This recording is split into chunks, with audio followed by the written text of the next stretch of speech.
Hey everyone, welcome to the MBS Ride Guide video. I'm Justin Dersham. And I'm Jason Lee. In this video, we're going to teach you how to ride, where to ride, and give you trick tips from pro riders. Mountain boarding is most similar to snowboarding, but it also includes elements of skateboarding, surfing, and mountain biking. A mountain board is a truly unique type of board because you can ride it on dirt, grass, concrete, and any other kind of terrain you can imagine. A good place to learn how to mountain board is a nice grass hill with a smooth run out. You want to make sure it's steep enough to have enough speed to make turns, yet not so steep that it's intimidating for your first time. When riding a mountain board or doing any sport, stretching beforehand is important. It will help you prevent injuries and make you stronger. With mountain boarding, stretching your legs is key, but it's a good idea to give your upper body a stretch as well. The last thing to talk about before we jump on our boards is what kind of protective gear to wear. It's really important to wear a helmet as well as knee pads, elbow pads, and wrist guards. Some people also wear hip pads underneath their pants. Pads are important because they allow you to have fun, not get hurt, and be ready to ride the next day.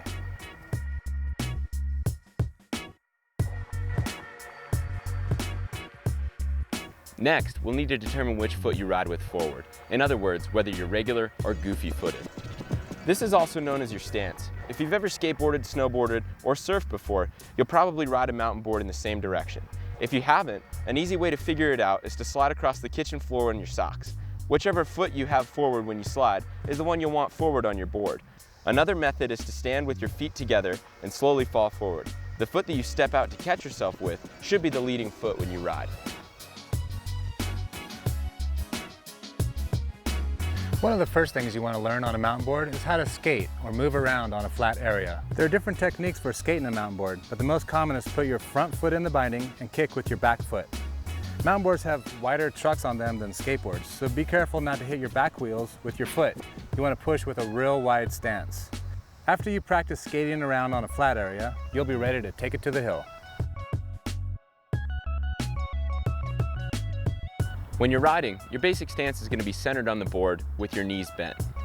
It's usually a good idea to try this while not moving to get a feel for what the board will be like. Lean on your toes and heels to see how the board turns. The best way to get your feet into the bindings is to loosen them a little and step into them with your toes pointed out slightly. Then twist your toes in to get a good connection between the feet and the bindings. Make sure that your feet are centered on the board so that you can apply even pressure to your toes and heels. Once your foot position feels good, tighten down your bindings with the buckle. To unbuckle the bindings, lift up on the black tab.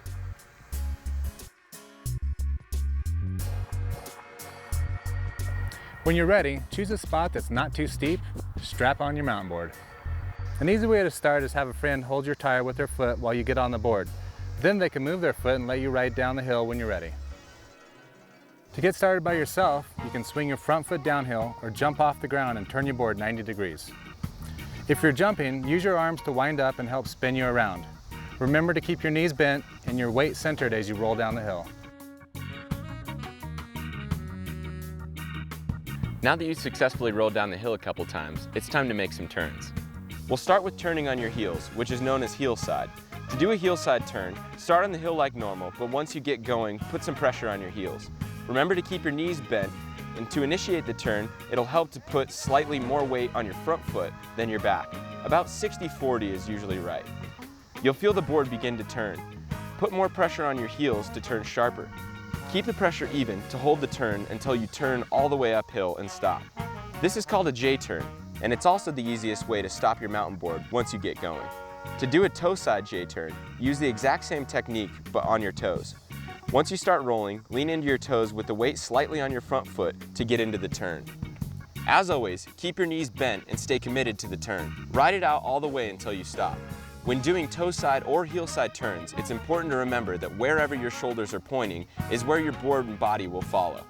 Another way to think about it is to simply look where you want to go. The next skill to learn on a mountain board is linking turns, which is putting your toe side and heel side turns together. When linking turns, start out just as you did doing J-turns, but when you start to slow down at the end of the turn, shift your weight to initiate a turn in the other direction. Watch how Benton shifts his weight to link turns.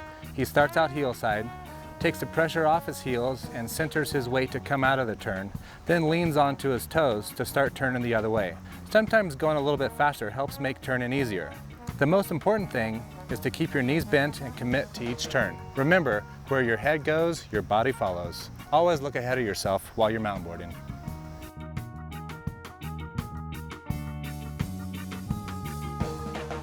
After you've mastered basic turns, it's time to learn how to power slide. A power slide is a fun, stylish way to stop. Just like turns, you can do heel side and toe side power slides.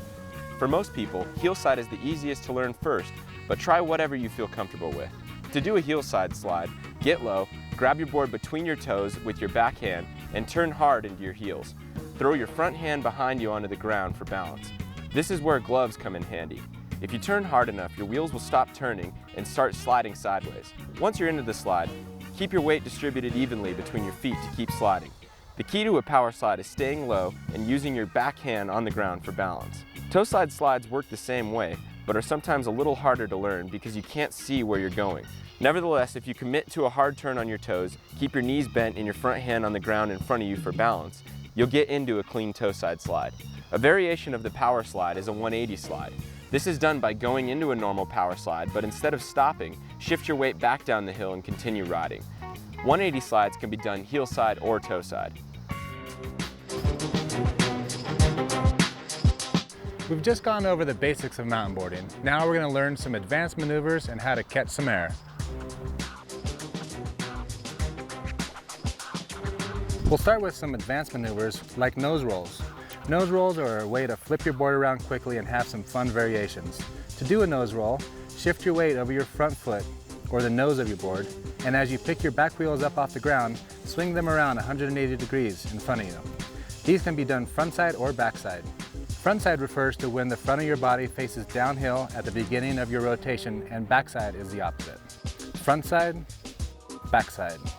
Once nose rolls are mastered, try some variations for extra style.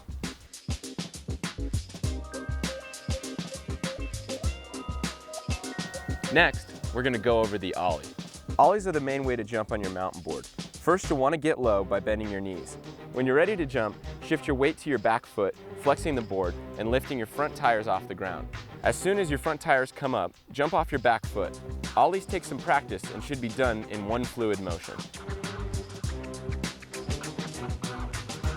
Another basic stunt to learn is a manual or a nose manual. A manual is done by riding down the hill on just your back wheels or tail.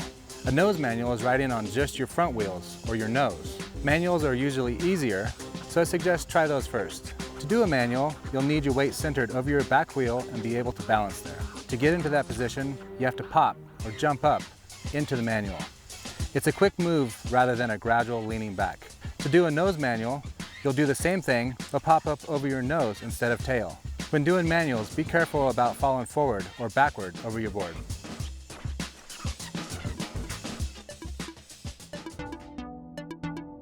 Next, we'll move on to jumping. There are lots of different kinds of jumps, from natural grass mounds and big rocks to man-made jumps made of wood, dirt, or concrete. When trying a jump for the first time, try to visualize how much speed you'll need from where you're dropping in. Try straight air by jumping straight off the jump, through the air, to the landing. Remember to bend your knees and concentrate on the landing with your weight centered in the middle of the board.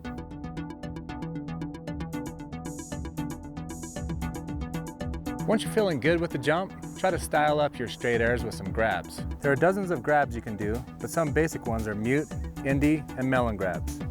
A mute grab is done by grabbing between your feet on your toe side of the board with your front hand.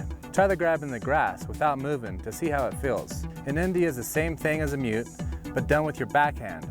To do a melon, grab your heel side edge between your feet with your front hand. Once you've mastered these, think of some more variations and try those out too. Grabs are good to learn because they're fun to do and can add style to any other trick.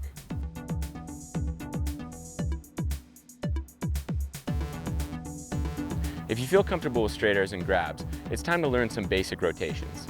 Spinning in the air can be done front side or back side. Just like when you're turning the board, where your shoulders lead, your body will follow. This is important to keep in mind when doing a 180. Usually a frontside 180 is way easier to try, so I recommend trying that first. As you go off the jump, keep your eyes on the landing and turn your shoulders in the direction you want to spin. Your board will follow the rest of your body around and you will land backwards, or switch. Remember to keep your shoulders level with the ground, your weight centered, and knees bent. Doing a backside 180 requires a little more commitment because you won't be able to see your landing midway through the jump. To do a backside 180, turn your shoulders as you go off the jump to begin your rotation.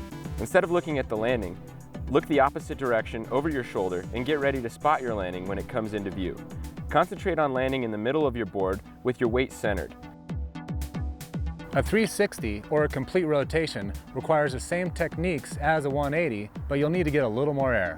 When doing a 360, frontside or backside, there's a point where you won't be able to see your landing. It's a good idea to become familiar with the jump before trying a 360 or any kind of spin off of it. To do a backside 360, wind up a little with your arms as you roll into the jump. As you go off the jump, release your wind up. Turn your shoulders, look over your back shoulder and get ready to spot your landing. Looking over your shoulder will help keep your shoulders level and your rotation smooth. You should see your landing about 3/4 through the spin. Keep your eyes on it and land with your weight centered between your feet. For a frontside 360, use your arms to wind up and release them as you go off the jump. Don't look at your landing as you go off the jump. This will stop your rotation and you will undoubtedly come up short. Instead, concentrate on looking over your shoulder in the direction you're spinning. Landing a frontside 360 is like landing a backside 180. You won't be able to see the landing until the last second. Frontside 360s can be difficult for that reason, but if you stay committed to the rotation, you'll spin all the way around and land squarely on your wheels. Keep your knees bent and weight centered as you come down onto the landing. To add something extra to your 180s and 360s, try them with the grab.